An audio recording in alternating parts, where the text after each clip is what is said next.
Ouais, azoko daholo le kaneta. Mbola resindray ena.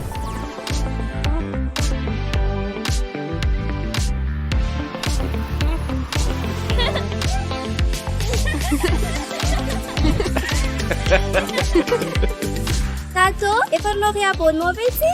Mbola manandro vitsivitsy atsika aloha fatapahany sary. Ka atao alohan'izay ka amin'izay maro chaîne be dia be ohatrany tonton. Herinandro Bojo, bon plan miaraka amin'ny Canal Plus. Manova ry abonnement mialohan'ny fatapahany sary ary mazaho chaîne Bojo avy hatrany mandritry ny 7 andro. Ohatra, raha bouquet access misy anao ka manao ry abonnement mialoha dia maha chaîne Bojo amin'ny bouquet évasion plus avy hatrany mandritry ny 7 andro. Raha bouquet évasion plus misy anao ka manao ry abonnement mialoha dia maha chaîne Bojo amin'ny to Canal Plus avy hatrany mandritry ny 7 andro. Mba fitsifitsy miaraka amin'ny herinandro Bojo.